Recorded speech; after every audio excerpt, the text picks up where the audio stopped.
November 13, 1974, Amityville, Long Island, New York. The night was quiet on Ocean Avenue, the kind of stillness only a small town could know. The wind off the bay carried the scent of salt and wet leaves, and the house that stood at 112 Ocean Avenue loomed in silence, a large Dutch colonial with quarter-moon windows that gave the unsettling impression of watching. The DeFeo family slept inside, Ronald and Louise, and their 4 children. They had no way of knowing that before the sun rose, every one of them but one would be dead. At 3:15 in the morning, the silence was broken by a single sound, the sharp crack of a rifle. Then another, and another. 6 times. Yet no one on the street called the police. No one claimed to hear anything beyond the distant barking of a dog. By the time morning came, the DeFeos were gone. Only the eldest son, 23-year-old Ronald DeFeo Jr., remained alive.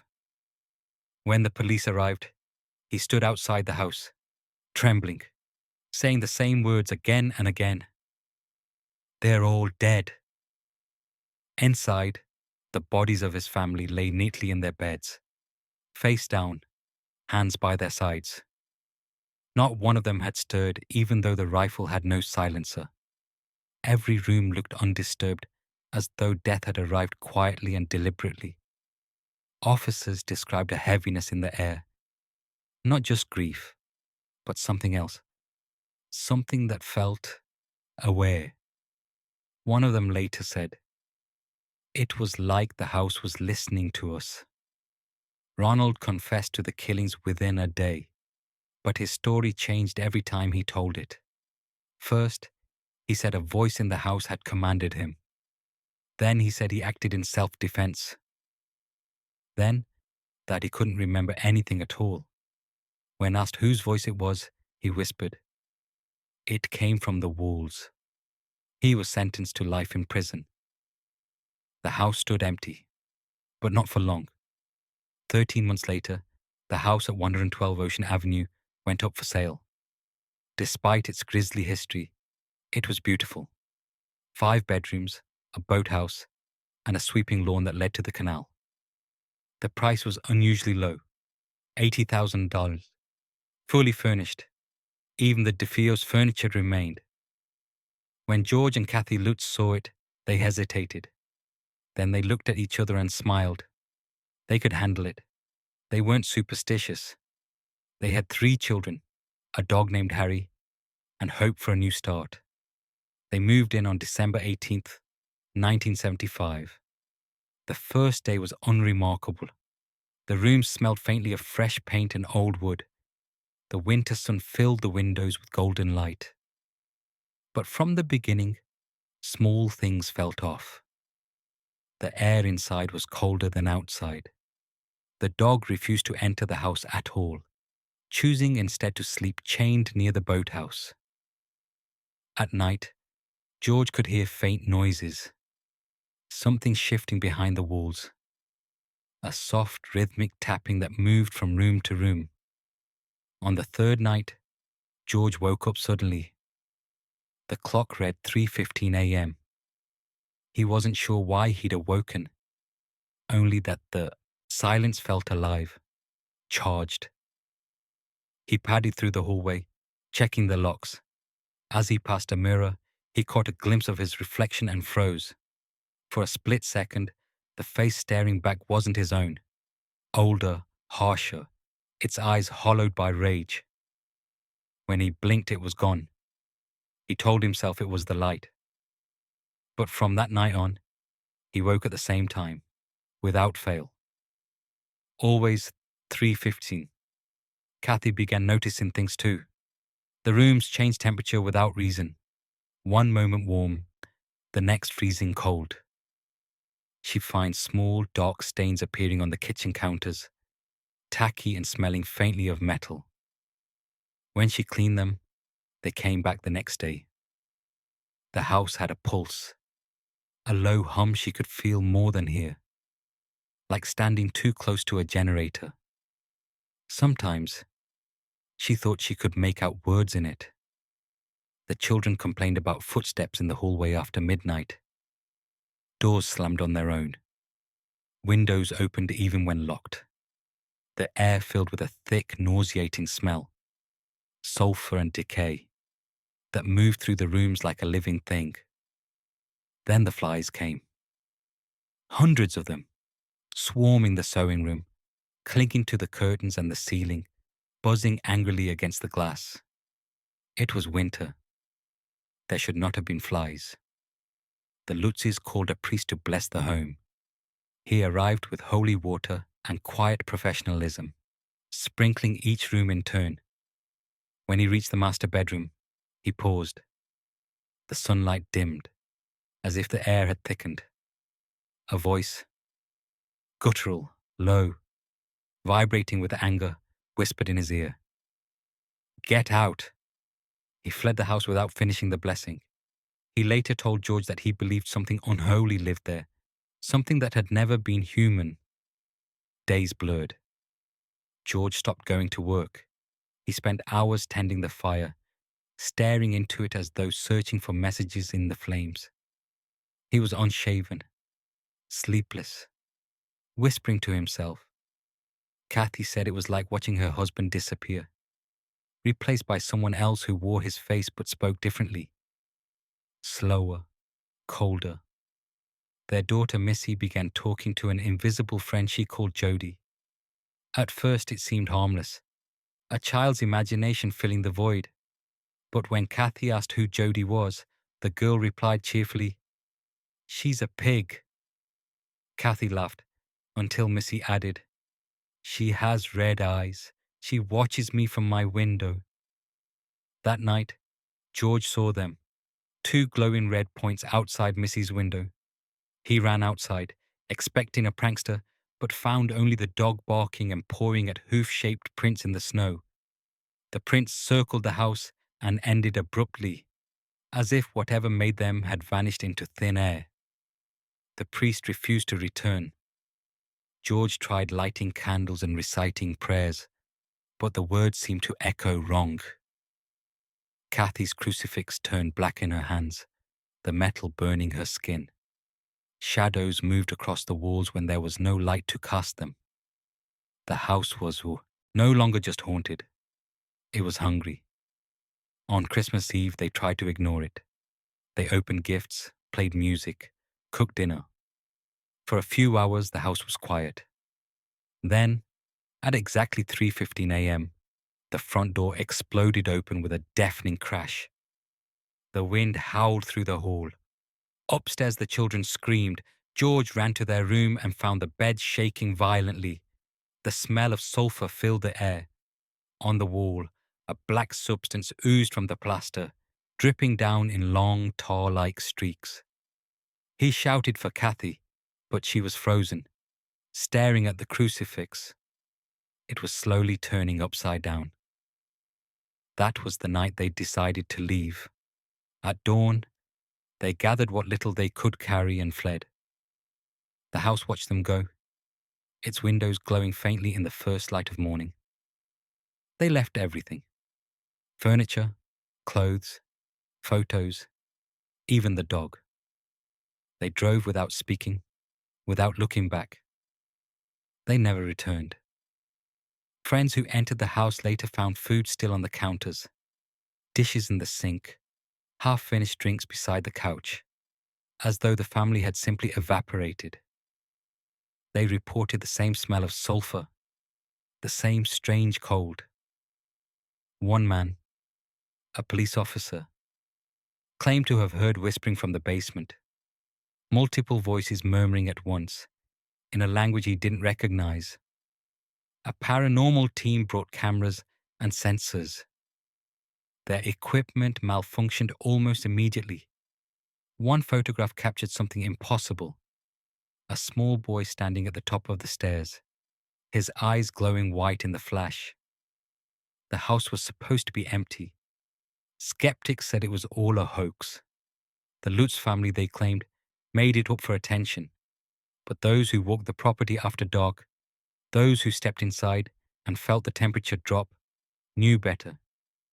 They said the house was alive, not possessed, not cursed, but aware. It learned from its inhabitants. It studied them. It copied them. Neighbors swore they sometimes saw movement through the upper windows at night, shadows pacing, lights flickering, even though the house had been sold and resold, remodeled, renamed. The new owners painted it, changed its address, removed the quarter moon windows. But none of it helped. The structure remained, its bones unchanged, its memory intact. People who pass by at night claim the house still hums, like something dreaming under its breath. Sometimes, if you stand near the boathouse, you can smell iron and salt and the faint sweetness of decay. Sometimes, you can hear the whisper of footsteps across the floorboards, even though the windows are dark. And if you're unlucky enough to be there around 3:15 a.m., you might feel the air tighten around you, as if the house itself has just woken up.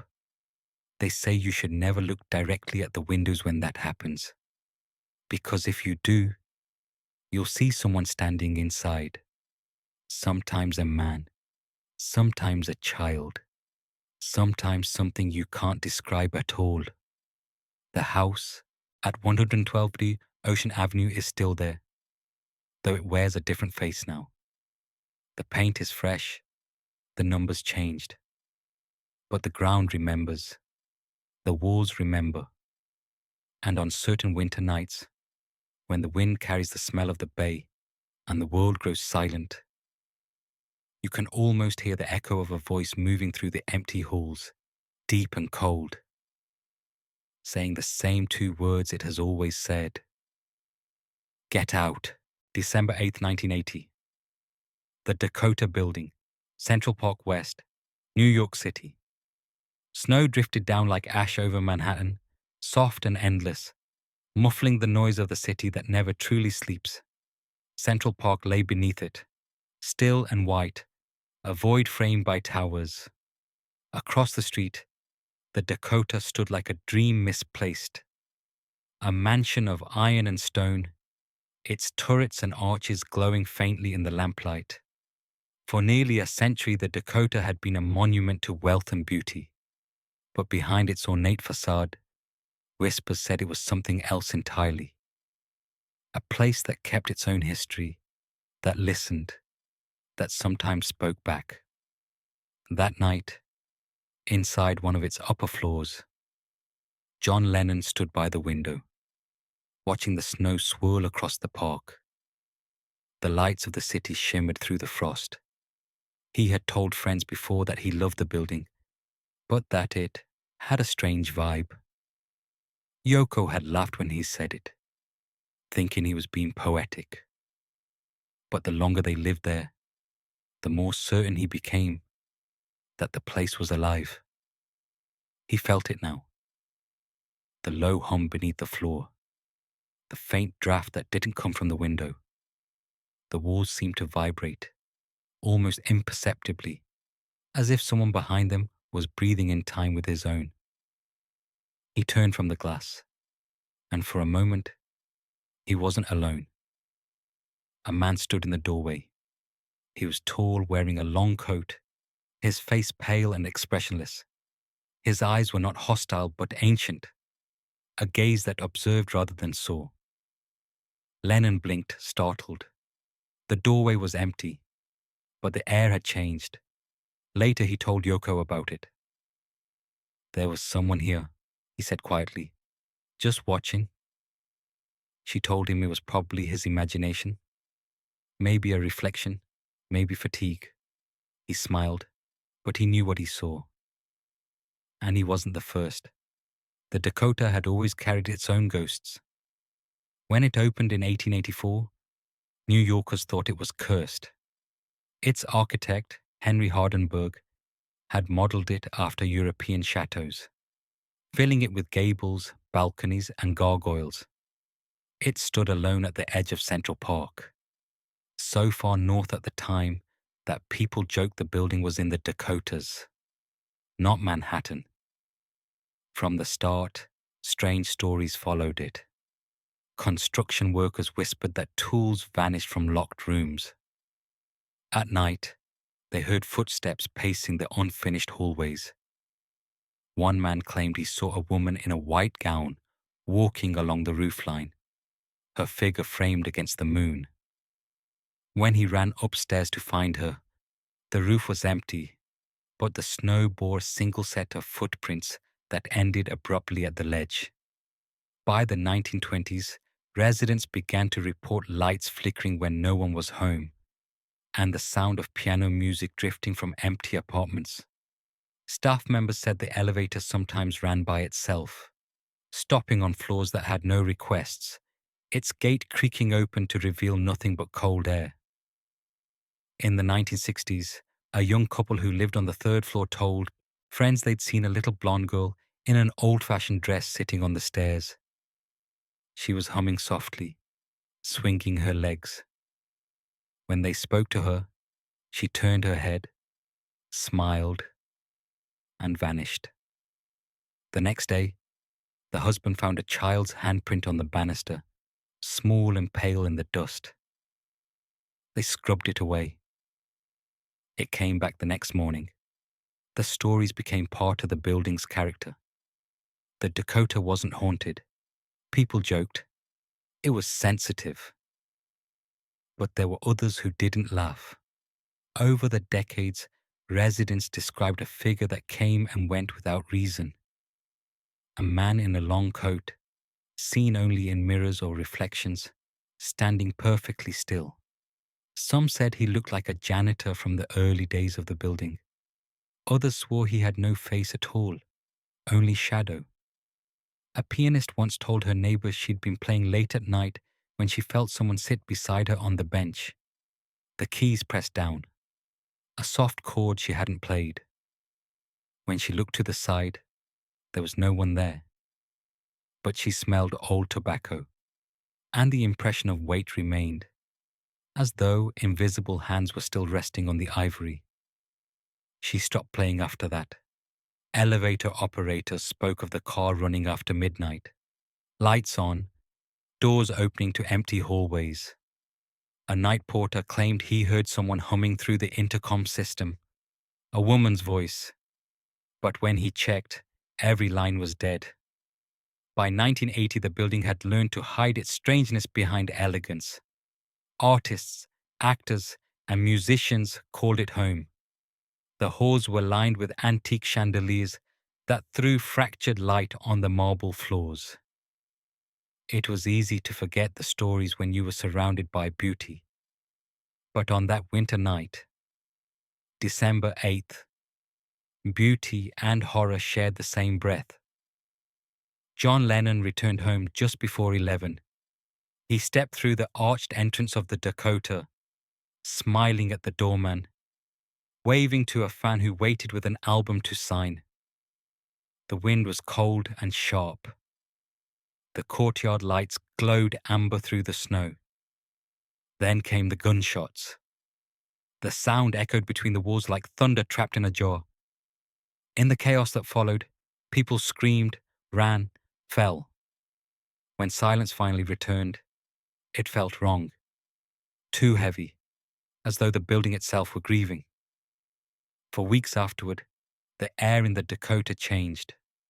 Residents spoke of sudden chills in their apartments, of lights flickering without cause.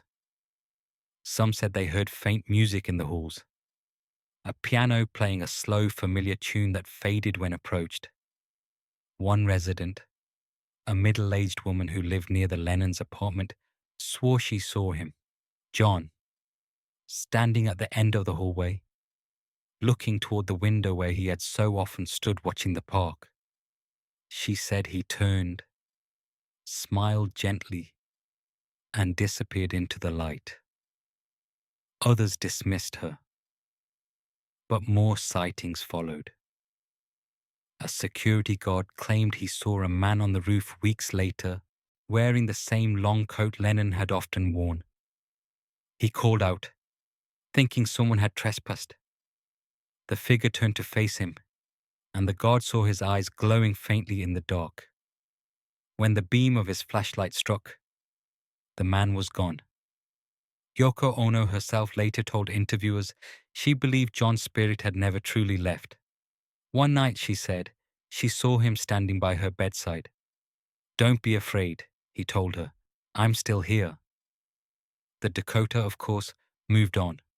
Time smoothed the raw edges of tragedy. The apartments filled again, the laughter of dinner parties, and the sound of music once more filling its corridors. But the whispers never stopped. Maintenance crews still talk about lights turning on in sealed rooms. The elevator continues to open its gates without a call. Sometimes, in the small hours of the morning, the doorman hears footsteps cross the courtyard. Slow, measured, though no one passes through the arch. Residents describe dreams of people they've never met. In the dreams, they're always in the same place. The grand staircase, the chandeliers dimmed, the smell of dust and roses in the air. A little blonde girl sits halfway down the stairs, laughing softly. Behind her, a tall man in a long coat waits at the top, his face lost in shadow. When they wake, they can still hear the echo of laughter in the room.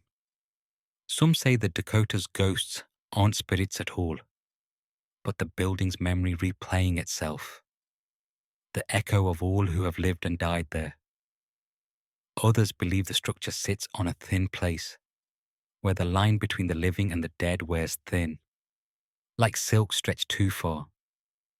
Either way, no one denies the feeling.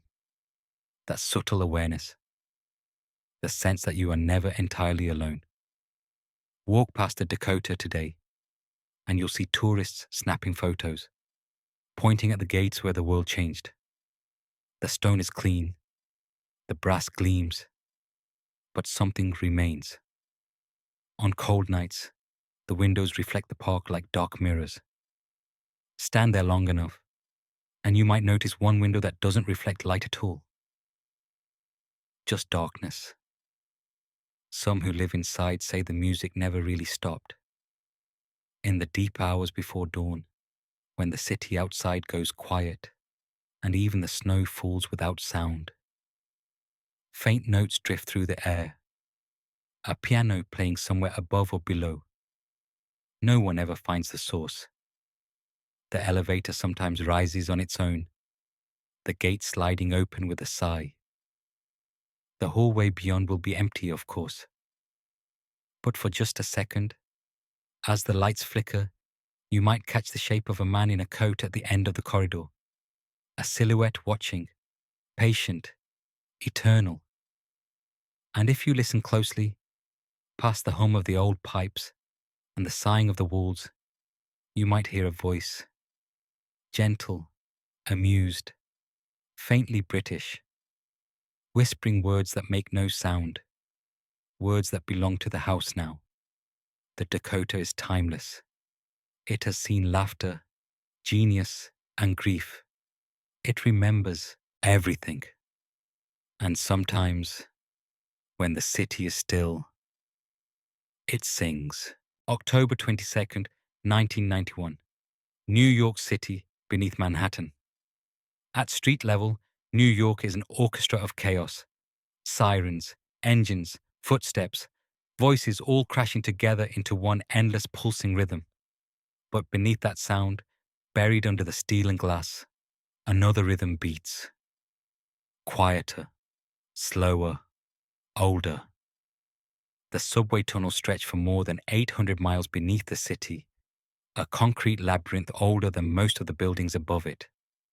Some tunnels are still used daily, others sealed decades ago.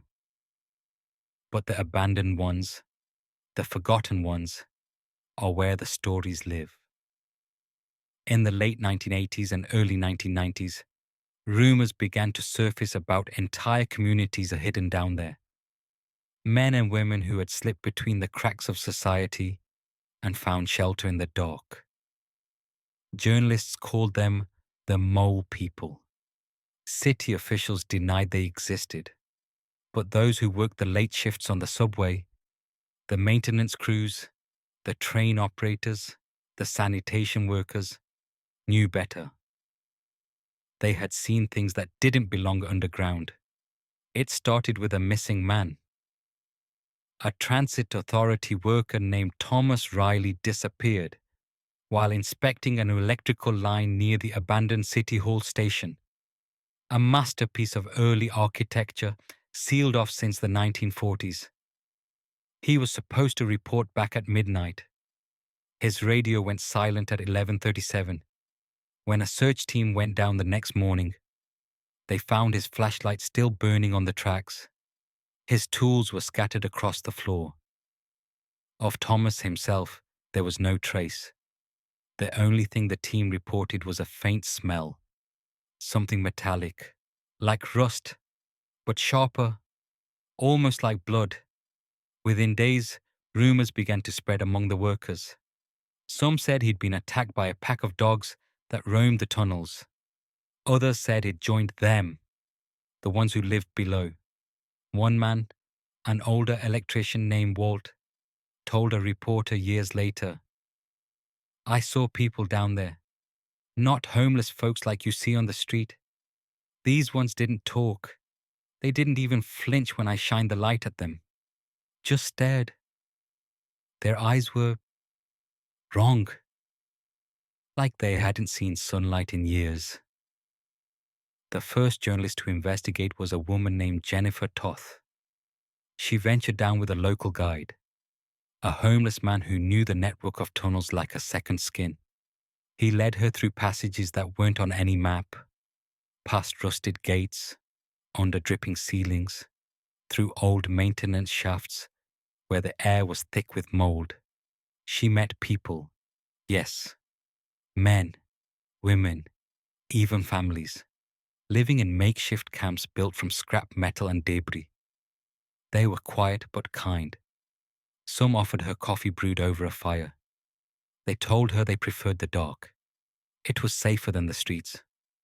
But when she asked about the deeper tunnels, the ones that went beyond the maintenance zones, their faces changed. "There's another city down there," one man told her. "You don't go there. Nobody goes there." He wouldn't say more. The deeper city, as they called it, was said to begin somewhere beneath Riverside Park, where the oldest tunnels twisted into a maze of forgotten routes. Those who entered described it as a place without sound. Not even the rumble of the subway above. Just silence so heavy it felt alive. Urban explorers who dared to go there came back changed. Some refused to talk about what they saw. Others couldn't stop. They spoke of shapes moving in the dark, of human voices whispering words that weren't language. One explorer, a student named Ethan Marks, recorded his descent with a handheld camcorder in 1991. Only 30 minutes of footage survived. In it, you see him laughing nervously with his friend as they climb down an old maintenance ladder. The beam of their flashlight cuts through the black. Then the laughter stops. Something moves behind them. Ethan whispers, "Did you hear that?" A faint sound replies, a voice repeating his words. "Did you hear that?" Then the light flickers. The camera drops. The last frame is of the tunnel floor and a single handprint. Wet, smeared, too large to be human. Neither Ethan nor his friend were ever found. The city denies it, of course. To admit it would be to acknowledge how much of New York lies beyond its own control. But the workers talk. They say there are three kinds of people below ground. The first are the wanderers, the lost souls who find comfort in the dark, living close to the surface. The second are the settlers, those who have carved small communities in the shadows, living quietly, sharing food, keeping to themselves. And then there are the deep ones, the ones no one speaks of for long.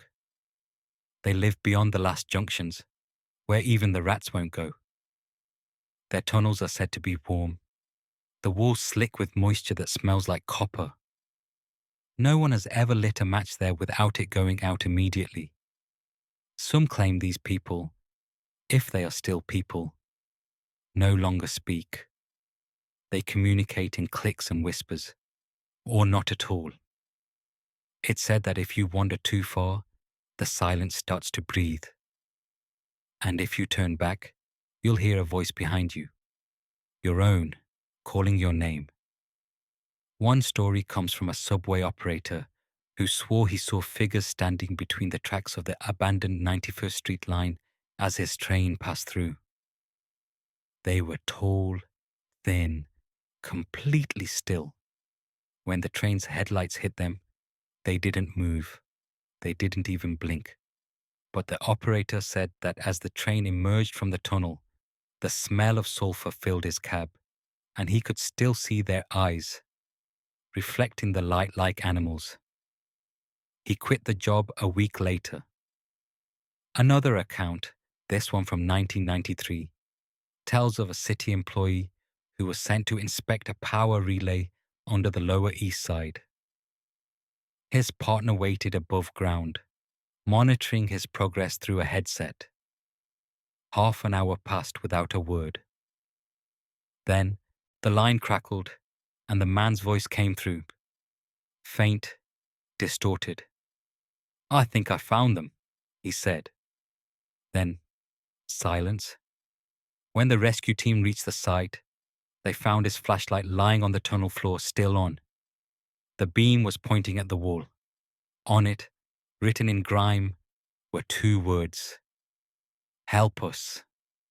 Some scientists say the stories of the mole people are exaggerations, urban legends built on fear of the unknown. But others admit that prolonged exposure to darkness can change a person, physically, mentally. The body adapts, the eyes dilate, the skin pales, the voice becomes quieter, more cautious. Over time, humanity blurs. If that's true, then the deepest dwellers, the ones who never return to the surface, may have changed beyond recognition. There are unconfirmed reports of pale shapes near the old Croton Aqueduct, seen by engineers in the early 90s. They describe them as humanoid, but twisted, skin translucent, fingers too long, moving in complete silence. When the city sealed that section in 1995, no official reason was given. It's easy to laugh at these stories in daylight, but take the subway alone at night, when the car empties and the tunnel swallows the train whole, and you'll feel it. That awareness just beyond your vision, the flicker of motion at the edge of the light, the brief drop in temperature, as if something has exhaled nearby. Conductors say the tunnels whisper when the last train passes, that the echo of the rails carries more than sound. Some have heard names in the noise. Others have heard nothing at all, and found that more terrifying. The darkness below the city is vast and patient. It listens, it remembers, and every once in a while, it takes someone. The police still receive missing persons reports from time to time. Drifters, runaways, urban explorers who never come back. The files pile up, unsolved. Some say they simply got lost. Others say they found a place that refused to let them leave. There are maintenance workers who won't go below a certain depth now. They mark their maps with an X and call those areas the quiet zones.